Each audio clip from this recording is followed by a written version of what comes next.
This title is narrated with virtual voice. Computer-generated narration for audiobooks.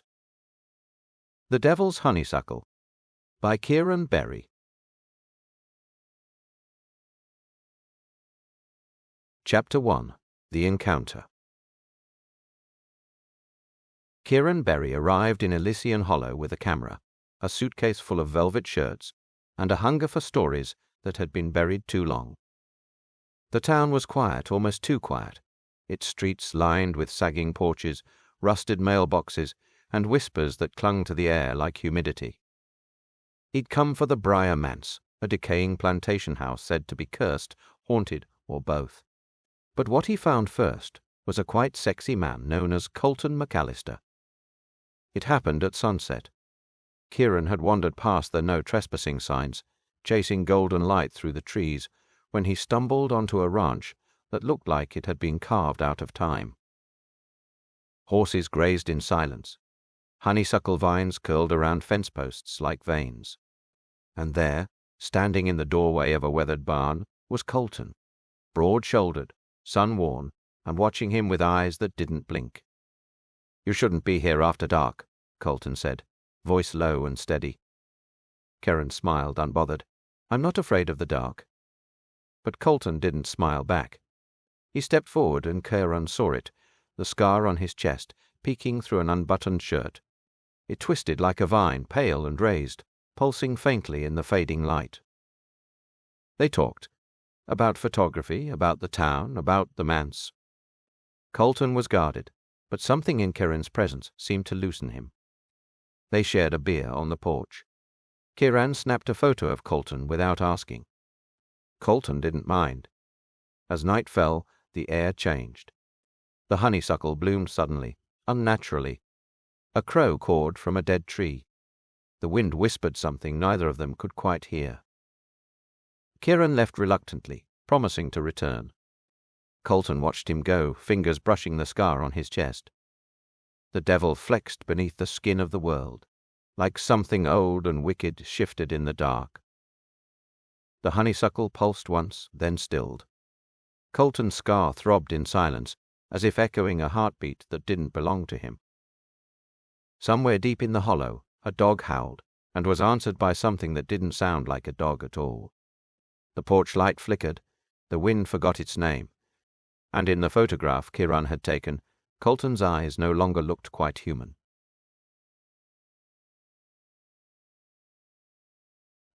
Chapter 2. The Curse. The days that followed after were a blur of blooming intimacy and creeping dread. Kieran returned to the ranch often, drawn not just to Colton's quiet strength, but to the strange energy that pulsed through the land. He photographed everything, the vines, the shadows, the way Colton's eyes softened when he laughed. But the land was changing. Honeysuckle vines grew overnight, curling around windows and door frames. Kieran's photographs began to distort, capturing ghostly figures, symbols, and faces that hadn't been there. Colton's livestock died mysteriously. Mirrors fogged without breath. The scar on Colton's chest burned. One night Colton told the truth. His family was cursed. His great-grandfather, Elias McAllister, had fallen in love with a man named Jude. Their love was forbidden, buried beneath shame and blood. To protect the family name, a pact was made, a sacrifice offered to a spirit that fed on desire and secrecy. The honeysuckle devil was born, and every McAllister heir was marked. Colton had never dared to love, until Kieran. Kieran found Elias's diary hidden beneath a floorboard in the Briar Manse. Its pages were filled with desperate love letters, warnings, and a ritual, one that could break the curse, but only if performed with truth and vulnerability. They tried to leave town. The roads twisted back. The devil wanted them together, wanted their love, wanted their pain. Kieran proposed the ritual. Colton hesitated, but when the vines crept into his bedroom and whispered Kieran's name, he knew there was no choice.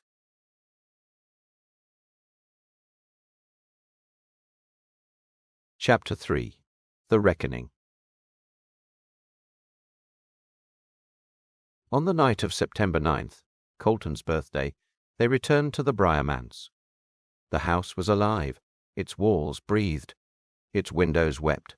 The honeysuckle vines pulsed like arteries, blooming in blood-red clusters that dripped sap onto the floorboards. They lit candles. They read from Elias's diary. They spoke their truths aloud. Chiron about his longing to be seen, Colton about his fear of being loved. The air thickened. The devil rose. It was a grotesque figure, half human, half flower, with eyes like wilted petals and a voice that sounded like heartbreak. It tried to seduce Colton, whispering promises of safety, of silence, of survival. It offered him a life without pain, if he would only let go of Kieran. But Colton stepped forward, scar exposed, and kissed Kieran in defiance. The vines recoiled. The manse groaned. Fire bloomed from the floorboards. The devil screamed, not in rage, but in grief. In the chaos, Kieran saw a vision. Elias and Jude dancing in moonlight, finally free. The manse collapsed. The curse broke. They emerged from the ruins, hands clasped, hearts thudding. The wind was quiet. The honeysuckle bloomed softly in the garden. But somewhere, deep in the woods, something watched. Our every movement. It didn't blink. It didn't breathe. It simply waited. Like a hunger that had learned patience. The trees leaned in, listening. The ashes of the manse still whispered. And though the curse had broken, the devil's grief had seeded something new. Something quieter. Something that would bloom when no one was looking.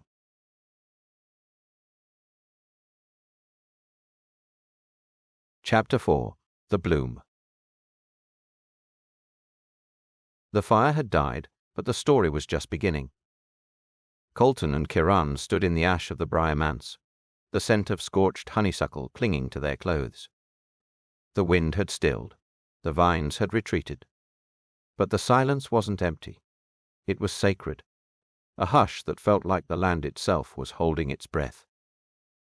Back at the ranch, the world felt unfamiliar. The air was lighter, the shadows less cruel. Colton walked the perimeter each morning, half expecting the vines to return. But they didn't. Instead, honeysuckle bloomed in soft pinks and golds, curling gently around a trellis Kieran built from salvaged wood. He planted a single cutting from the manse there, whispering to it like a prayer. Colton watched him from the porch, coffee in hand, heart still learning how to beat without fear. The scar on his chest no longer burned, but it pulsed sometimes, like a memory, like a warning. He didn't speak of it. Not yet. Kieran didn't press. Instead, he documented everything. The garden, the scar, the way Colton's eyes softened when he looked at him. His camera became a confessional, each photo a love letter to survival. They began to rebuild, not just the ranch, but themselves. Kieran painted murals on the barn walls. Elias and Jude dancing beneath a blood moon, honeysuckle vines blooming from their hearts. Colton restored the old guest house, turning it into a studio for visiting artists. Word spread. Queer creators came from across the country, drawn by the legend, by the land, by the love. The ranch became a sanctuary, a place where ghosts were named, stories were told, and scars were worn like medals. Locals who once whispered now waved. Some brought offerings, candles, poems, old photographs of ancestors they'd never dared to speak of. And every September 9th, Colton and Kieran danced beneath the stars, barefoot in the garden, petals falling like confetti.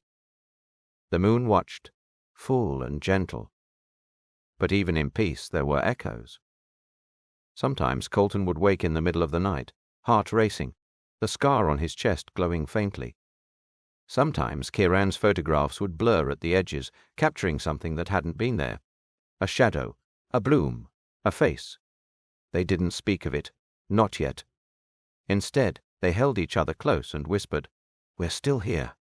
We're never going to drift apart." The garden swayed around them, petals catching moonlight like secrets. Beneath their feet, the earth pulsed softly alive, remembering. The scar on Colton's chest glowed faintly, not with pain, but with promise. Kieran's camera clicked once more, capturing not just a moment, but a vow. and though the devil had retreated, the bloom remained. Wild, watchful, waiting.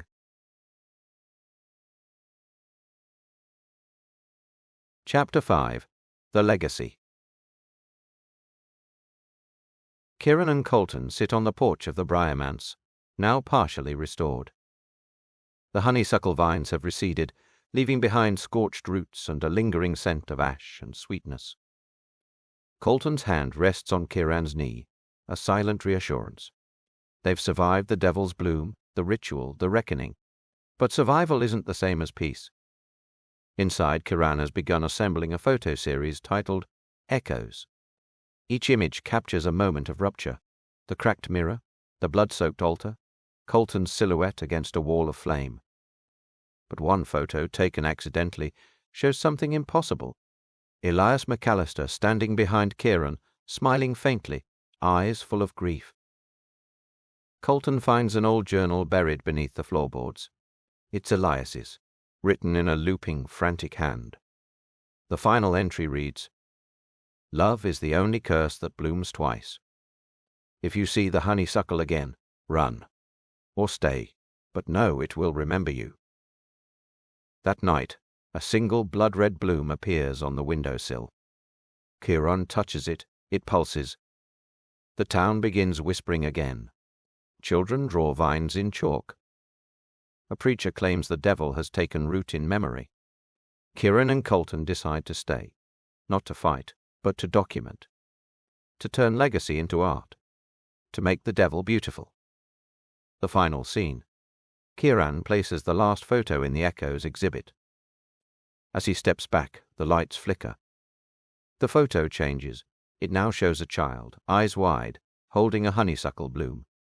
The caption reads, "The story never ends, it just changes hands."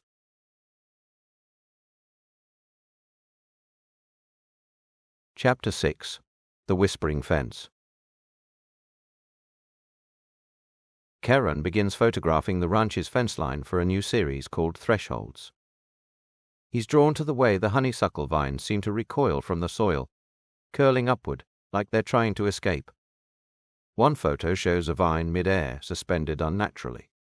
Another reveals a shadow that wasn't there when he took the shot.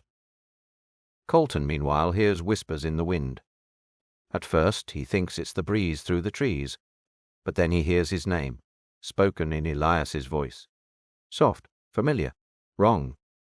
They walk the fence together. At the northern edge, where the land dips into the hollow, they find a patch of earth that's been disturbed. Beneath it, a bundle of dried honeysuckle wrapped in twine, with a note tucked inside. "You broke the curse, but you didn't bury it." That night, the fence creaks like it's breathing. Kieran wakes to find a single bloom on his pillow. It's fresh, wet, pulsing. He photographs it. The image shows not a flower, but a mouth. Colton begins sleepwalking. He's found standing at the fence, whispering to something beyond it. Kieran records him. He's waiting. He remembers.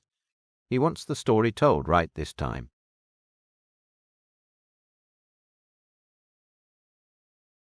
Chapter 7. The Artist's Dream. Kieran wakes gasping, sweat-soaked and tangled in honeysuckle vines that weren't there when he fell asleep. The dream lingers. A ballroom inside the Briar-Manse, restored to impossible grandeur. Faceless dancers twirl in slow motion, their gowns dripping with red nectar. A chandelier made of bone swings overhead. At the center of the room stands Colton, but his eyes are black, and his smile is not his own. Kieran finds a sketch in his journal he doesn't remember drawing, a door labeled Memory, with no handle and vines growing from its hinges. He tries to recreate it, but the lines blur. His camera malfunctions. Every photo he takes that day is slightly warped, colors bleeding, shadows stretching. Colton notices Kieran's distraction. "You're not sleeping," he says. Kieran shrugs it off, but that night he dreams again. This time, Elias is there. He whispers, "You opened it. Now it wants more." Kieran wakes with dirt under his nails and a honeysuckle bloom tucked behind his ear.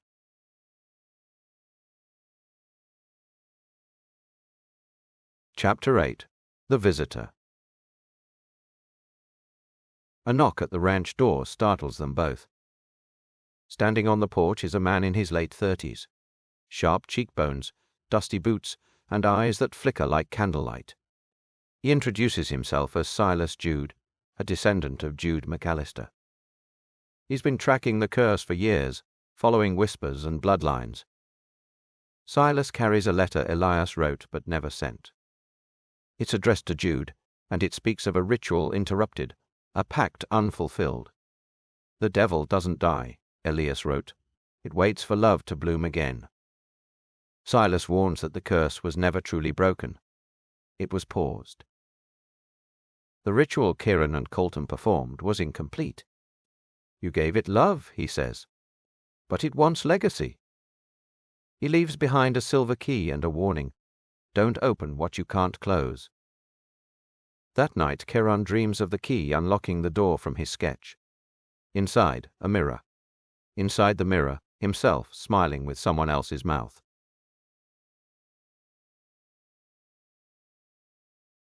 Chapter 9.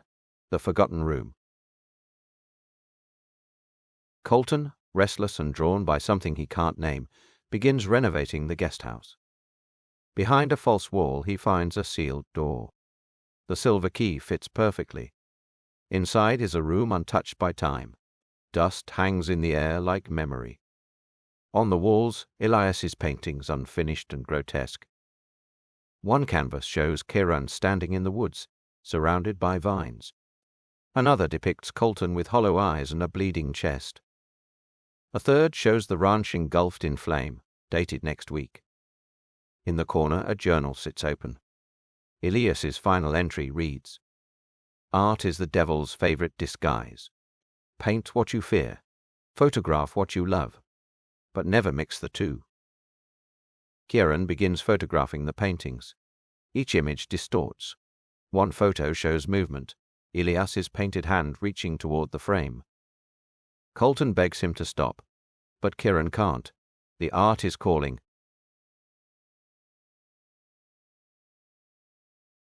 Chapter 10. The Town Turns. Elysian Hollow begins to unravel. Pets go missing. Vines grow through walls. Children draw honeysuckle blooms in chalk, saying, "He told me to." The preacher delivers a sermon about the flower that feeds on sin. Locals whisper that the devil has returned, and that it lives on the McAllister land. The sheriff visits the ranch, accusing Colton of stirring up old magic. "This town buried its ghosts," he says. "You're digging them up." Kieran's photos from town begin to distort. Faces blur. Eyes are replaced with blossoms. One image shows a crowd gathered at the church, but every figure is faceless, and the preacher's mouth is sewn shut. Colton wants to leave. Kieran wants to stay. "We haven't finished the story," he says. "We haven't even found the ending." That night, the wind howls. The vines bloom blood red, and in the center of the garden, a new flower opens, its petals shaped like a mouth.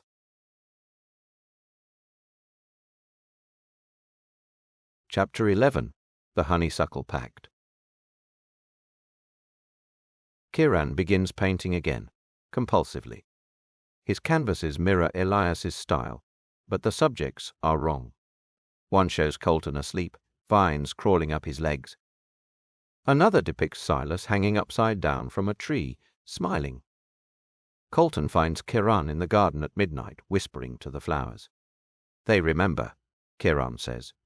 "They want to finish what Elias started." Silas returns with a ritual book, The Honeysuckle Pact, written in blood and bound in skin. It details a ceremony to bind love to land, but warns of consequences. The flower blooms for lovers. The root feeds on legacy.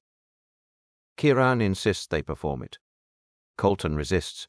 "You don't know what you're giving it." Kieran replies, "I'm giving it us." They begin the ritual. As they chant, the vines pulse. The air thickens. A voice speaks from the soil. One must stay. One must bloom.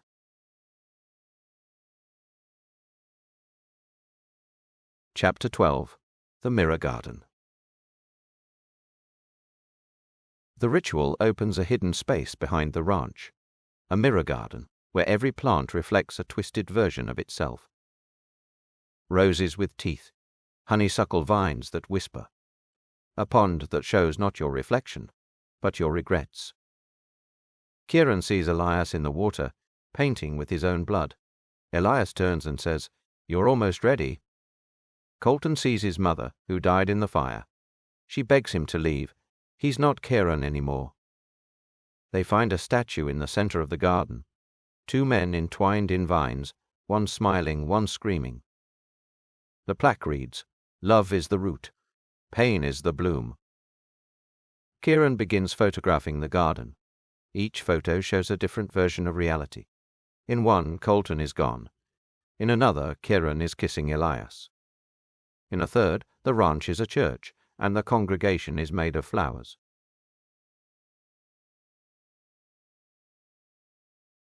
Chapter 13. The Fire Sermon. The town holds a revival.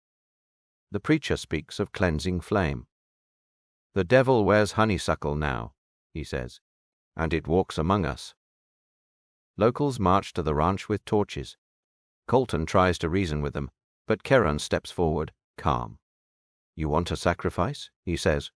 "Then watch us bloom." As the crowd chants, the vines erupt, a wrapping around the ranch, the trees, the people. Screams echo. The preacher is lifted into the air, his mouth blooming with petals. Kieran and Colton flee to the mirror garden. The fire spreads, but the garden remains untouched. Silas appears, wounded. "You've fed it too much," he says. "Now it wants everything." Kieran kisses Colton. "Then let it take me."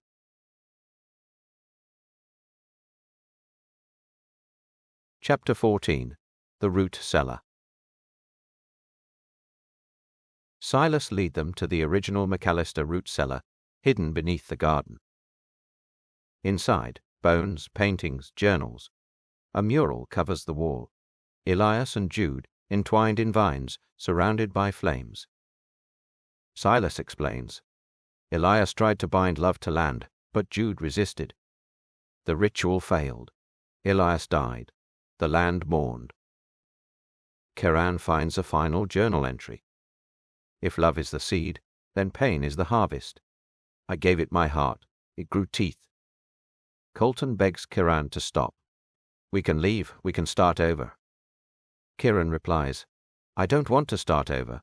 I want to finish." He begins painting the mural again, adding himself and Colton to the scene. As he paints, the cellar shakes. The vines pulse. The mural bleeds.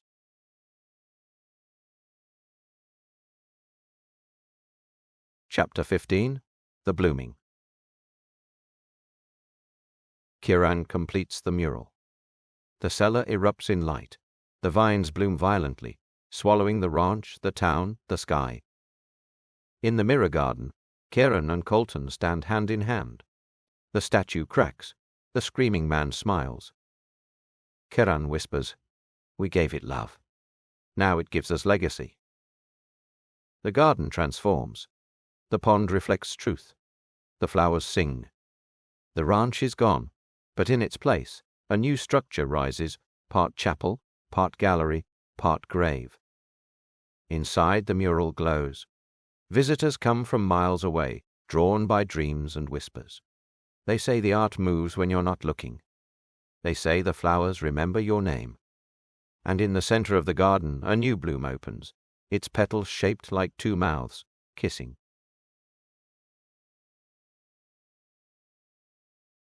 Chapter 16. The Pilgrimage. Word spreads. The new structure, part chapel, part gallery, part grave, becomes a destination. Locals call it the Bloom. Visitors arrive in silence, drawn by dreams of honeysuckle and fire. Inside, the mural shifts subtly each day. One morning, Colton's eyes are closed. The next, Kieran's hand is missing. Some swear they hear humming. Others claim the flowers whisper their secrets. Silas becomes the reluctant curator, guiding guests through the mirror garden. He warns them not to touch the pond, not to speak to the vines, and never to photograph the statue. Kieran and Colton live in the garden now, half myth, half memory. They rarely speak. When they do, it's in riddles. "Are we art?" Colton asks. Kieran replies, "We're the bloom and the root. We're what comes after."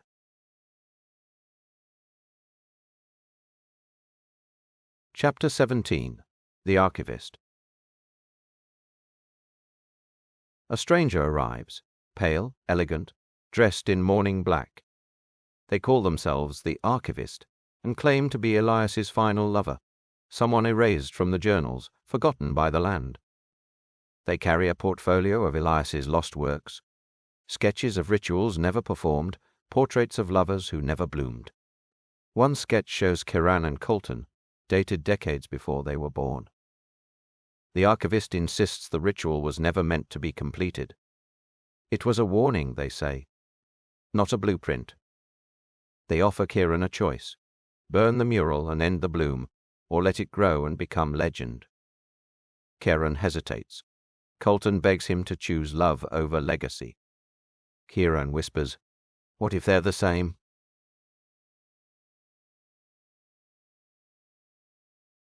Chapter 18. The Split. Kieran begins painting again, this time alone. His new work is darker, more abstract. One canvas shows Colton walking into fire. Another shows Kieran dissolving into petals. Colton dreams of Elias. "He chose the bloom," Elias says. "You can still choose the root." Silas warns that the garden is changing. The pond shows futures now, some beautiful, some monstrous. One visitor sees themselves as a flower. Another sees themselves buried alive. Kieran and Colton argue. "You want to be remembered," Colton says. "I just want to be real." Kieran replies, "Real is fleeting. Art lasts." That night, Colton disappears. The vines recoil. The mural fades slightly. Kieran paints through tears.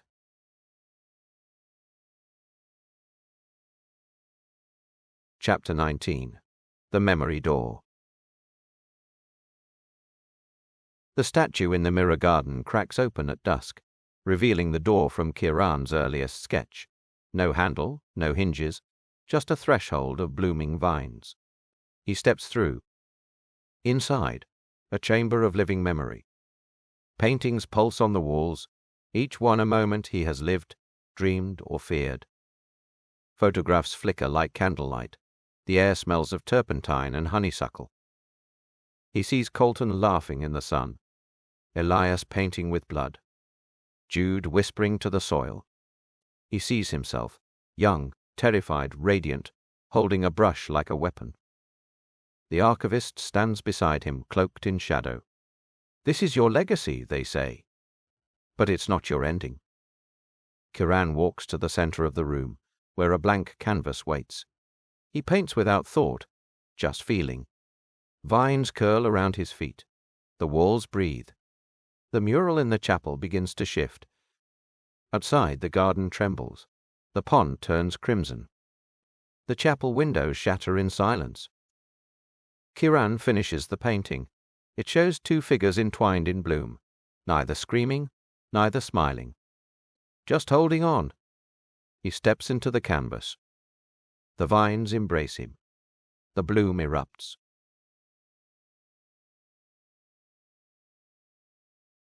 Chapter 20. The Bloom Remembers. The garden survives. The chapel stands cracked but radiant. The mural glows faintly, changing with the seasons. Sometimes it shows Kieran and Colton. Sometimes Elias and Jude. Sometimes no one at all. Visitors still come, artists, lovers, mourners. They walk the mirror paths. They whisper to the pond. They leave offerings at the statue, now fully split, one half blooming, one half rooted. Silas tends the garden until his final breath. The archivist vanishes into myth. The town forgets, then remembers, then forgets again. They say if you kiss someone in the mirror garden, the flowers will bloom in your name. They say if you lie, the pond will show your truth. They say if you paint with love, the vines will sing. And if you listen closely, you'll hear humming. In the center of the garden, a new bloom opens each spring. Its petals are shaped like mouths, eyes, and hearts. They say it feeds on memory. They say it blooms for love.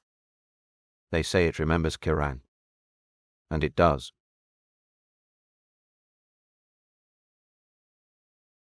Chapter 21. The Devil's Bloom. Kiran returns to the chapel ruins under a bruised sky, the air thick with honeysuckle and something older, something watching. The vines have grown wild, curling through broken pews and shattered stained glass, blooming in unnatural colors, crimson, violet, black. The scent is overwhelming, like perfume and decay. They follow the trail of petals to the altar, now replaced by a massive bloom, pulsing like a heart. It opens slowly, revealing relics: a locket engraved with Colton's initials, a tooth still streaked with blood, and a scrap of his shirt, torn and damp. Silas emerges from the shadows, his face pale and eyes rimmed with red. He's been communing with the devil, and it shows. His voice is low, reverent.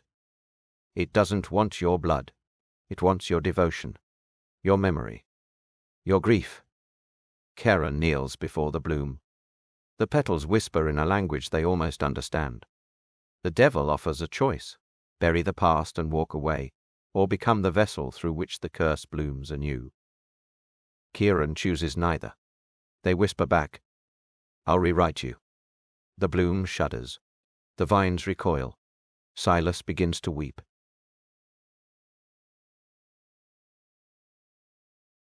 Chapter 22. The Honeysuckle Wedding. The world shifts. Kieran finds themselves in a dreamscape version of the chapel, restored, glowing, grotesque. The pews are filled with ghosts, lovers lost to the curse, ancestors who whispered warnings, and the devil itself, dressed in rhinestone boots and a preacher's stole, grinning with too many teeth. Colton stands at the altar, radiant and wrong. His eyes are glassy, his smile too wide. His suit is stitched from funeral veils and old love letters. The air hums with ritual. The devil officiates. Do you take this man in rotten bloom, in memory and forgetting, till death unbinds you? Kiran hesitates. Colton reaches out, his hand trembling. They say yes. As they kiss, the chapel collapses. Vines erupt from the floor. The guests scream. Silas is dragged into the earth. The devil claps politely, then vanishes. Kiran wakes with honeysuckle petals in their mouth.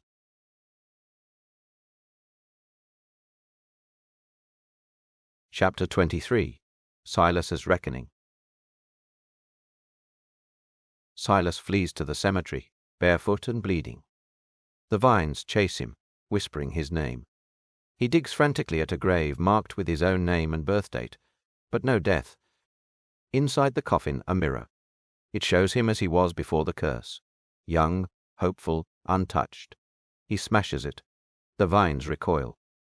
He begins a counter-ritual, using salt, ash, and a hymn his grandmother taught him. The words burn his throat. The devil appears, wearing Silas's face, mocking him. You can't banish me. You invited me in. You fed me your guilt. Silas finishes the hymn. The devil laughs and disappears. But Silas's reflection never returns. He walks away, faceless.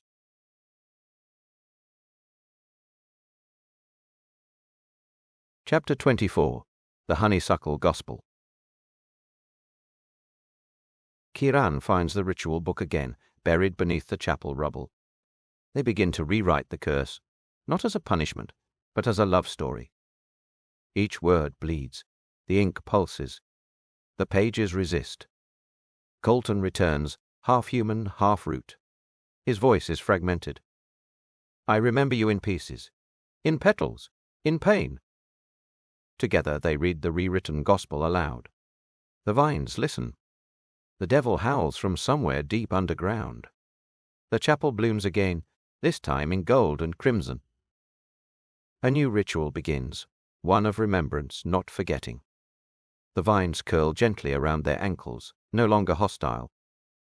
Silas watches from the edge of the woods, his face a blur, his eyes wet.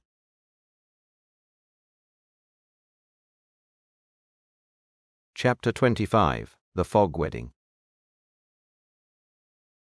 The fog rolls in before dawn, thick as velvet, swallowing the garden in silence.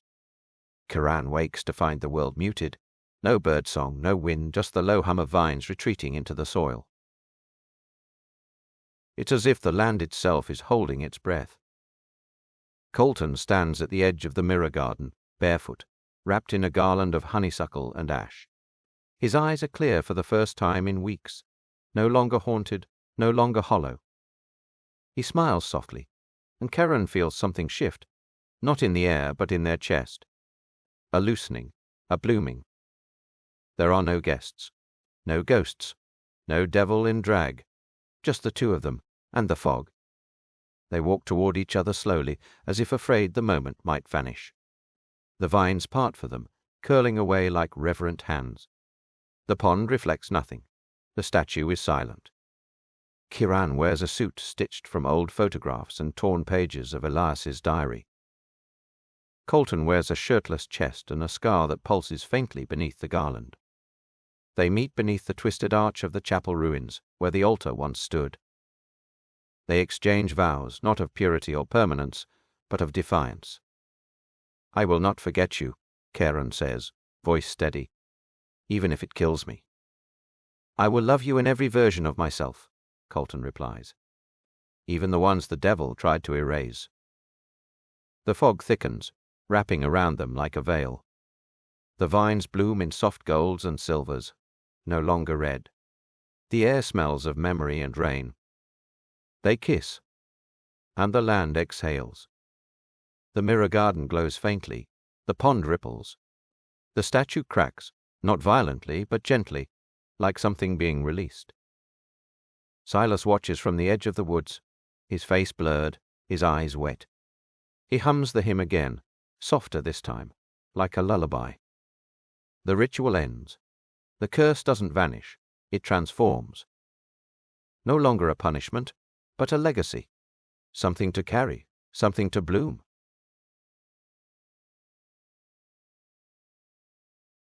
Chapter 26. The Open Ending. Kiran wakes alone in a field of wilted honeysuckle.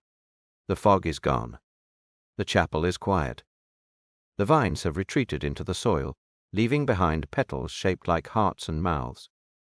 Colton's locket lies beside them, warm to the touch. Inside, a photograph of the two of them, taken before the ritual. Kiran doesn't remember posing for it, but they remember the feeling. They walk through the ruins slowly, touching each vine, each stone, each memory. The mirror garden is still. The pond reflects only sky. The statue has split completely, one half blooming, one half rooted. Silas is gone. The ritual book is gone. The devil is silent. Kiran walks to the edge of the garden, where the land meets the horizon. The wind picks up, gentle and strange. It carries a voice, not loud, not clear, but unmistakable. "Bloom again!" They smile. They walk barefoot into the distance, bleeding slightly from the soles, but radiant. Behind them the garden begins to stir. A single bloom opens in the center of the chapel ruins. It smells like memory, grief and joy. The final line is etched into the soil by unseen hands. Some love stories don't end, they root. And somewhere deep beneath the earth, the devil hums, not in hunger, but in harmony.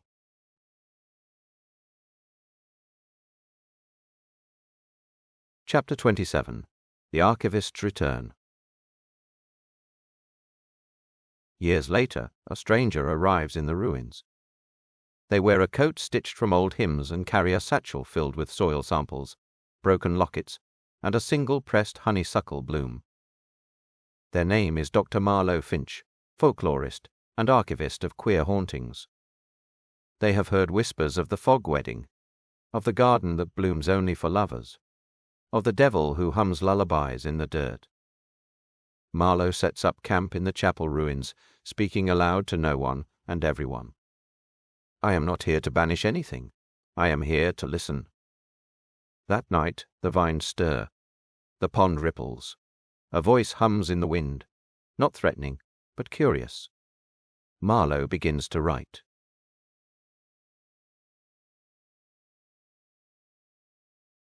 Chapter 28. The Mirror Remembers. The mirror garden is quieter than the rest of the ruins.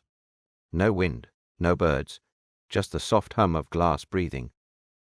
Marlowe steps between the frames cautiously. Each mirror is freestanding, rooted in soil, framed in twisted vine and rusted silver. Some are cracked, some are pristine. None reflect the present. They approach the first mirror. It shows Kiran and Colton beneath the chapel arch, mid-vow. The fog is thick, the vines blooming gold. Kiran's eyes are wet. Colton's mouth is trembling. The image flickers, then fades. The second mirror shows Silas alone, kneeling beside the altar, whispering to the soil. His hands are stained red. His mouth moves, but no sound escapes. The vines around him pulse like veins. The third mirror shows Marlowe, not as they are, but as they were, younger, lost, standing in a field of honeysuckle, holding a broken locket. Their eyes are wide, their mouth is open. They are screaming, but no one hears. Marlowe stumbles back. This isn't memory, they whisper. It's choice. The garden responds. A vine curls around their ankle gently. The mirrors shimmer. They approach a fourth mirror. It's blank. No image. Just a faint warmth. They touch the glass. It ripples. Suddenly the mirror shows something impossible. Marlowe asleep in the chapel ruins, vines curling around their wrist like bracelets, a bloom pulsing beside their heart, a shadow watching from the edge of the frame, not threatening, but familiar. Marlowe gasps. The image fades. You're not just watching, they say aloud. You're remembering. The mirror cracks, not violently but delicately, like something being released. A single petal falls from the frame. It lands in Marlowe's palm and dissolves. They sit in the center of the garden, surrounded by mirrors that now shimmer with soft, shifting scenes. Lovers, rituals, losses, joys, each one different. Each one true. Marlowe begins to speak, not to the mirrors, but to the garden itself. I'm not here to record you. I'm here to be changed. The mirrors pulse once, in unison. And for the first time, Marlowe sees their reflection, not as archivist, but as participant. Their eyes are older. Their mouth is smiling. Their heart is blooming. The garden hums.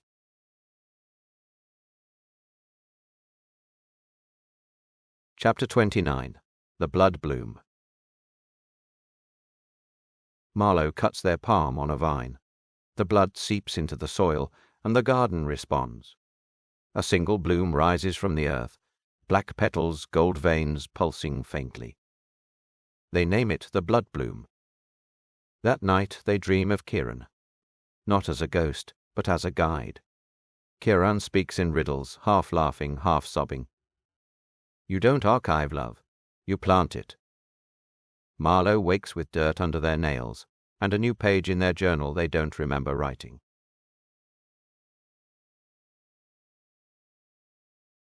Chapter 30.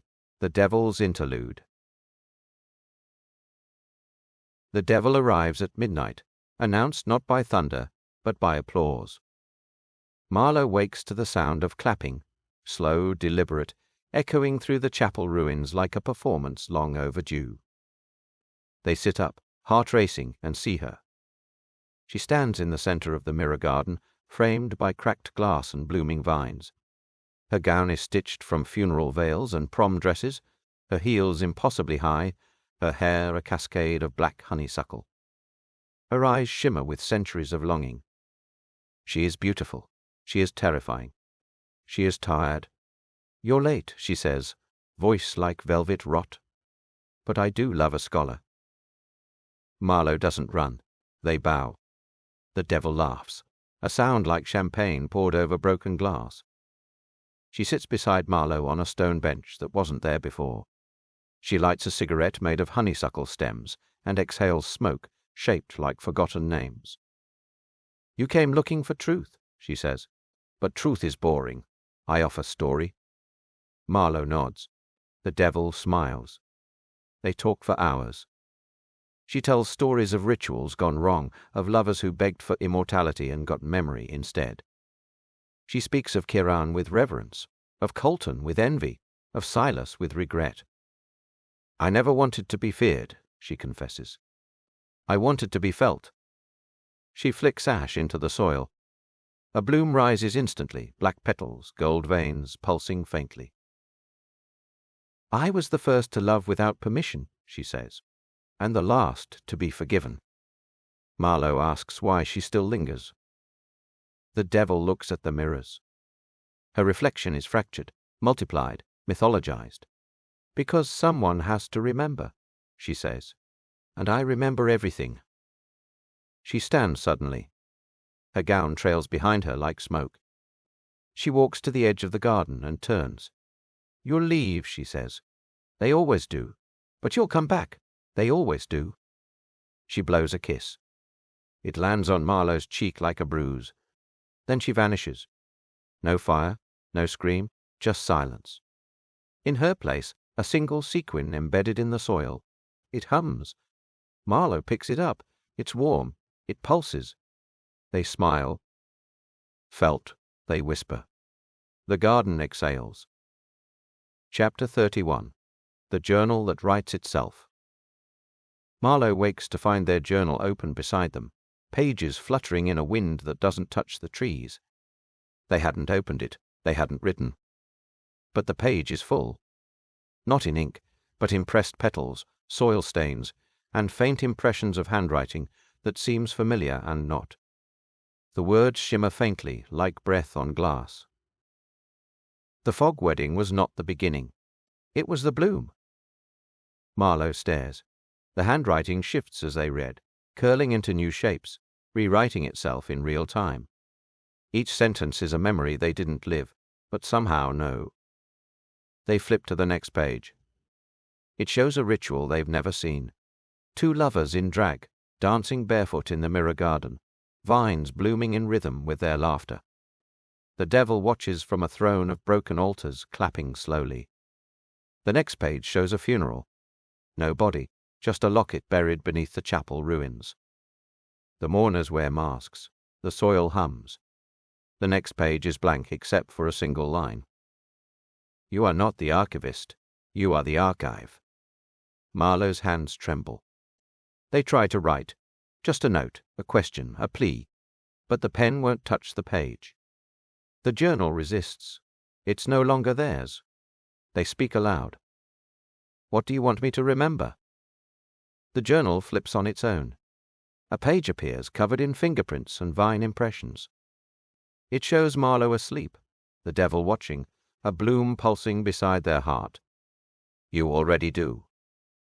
They close the journal. It hums. That night they dream of Kieran again, this time older, laughing, dancing with Colton in a field of rust-colored honeysuckle. The sky is cracked. The soil sings. Kiran turns to Marlowe and says, "You don't preserve this. You participate." Marlowe wakes with dirt under their nails and a new page in the journal they don't remember writing. "It's a poem. It's a map. It's a confession." They bury the journal beneath the chapel ruins. The vines bloom instantly. The soil pulses once, like a heartbeat. And the garden remembers. Chapter 32. The Legacy Route.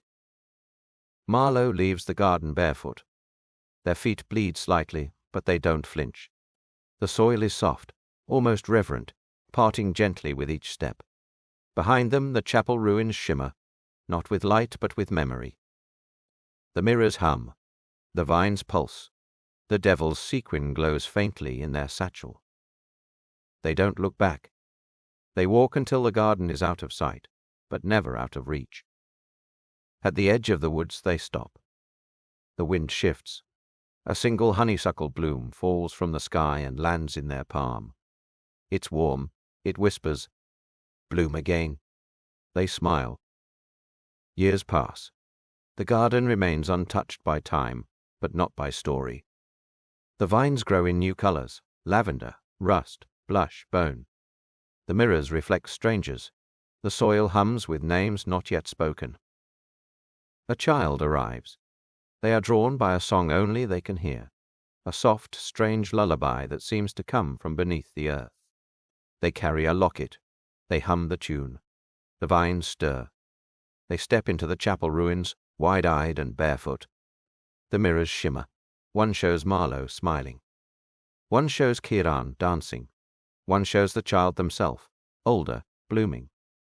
They kneel beside the altar and press the locket into the soil.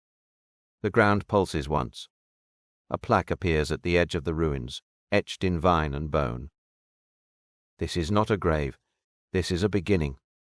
The child laughs. The garden responds. The devil watches from the shadows, sequins catching moonlight, eyes soft. "They always come back," she whispers. "They always bloom." The final image, the child walking barefoot into the mirror garden, vines curling gently around their ankles, the soil humming with joy, grief, and possibility. The garden exhales. And somewhere deep beneath the earth, the journal begins to write again.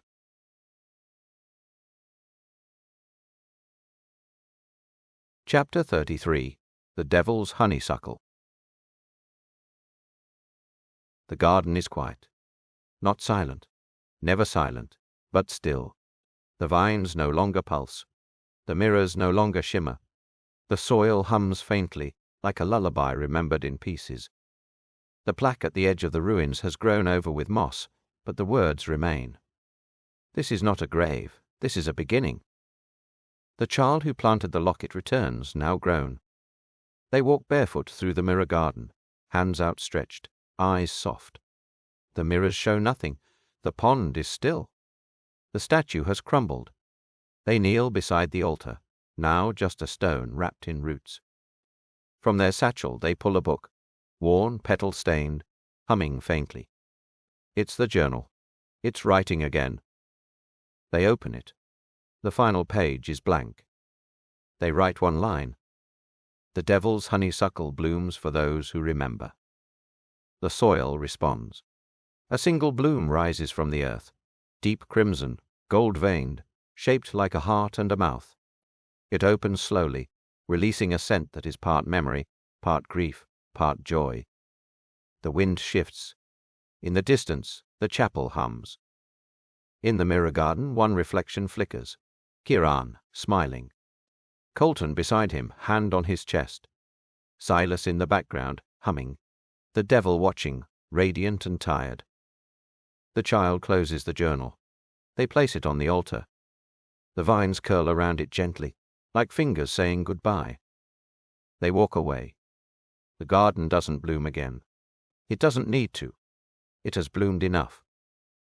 The final image, the field of honeysuckle, wild and quiet, stretching toward the horizon.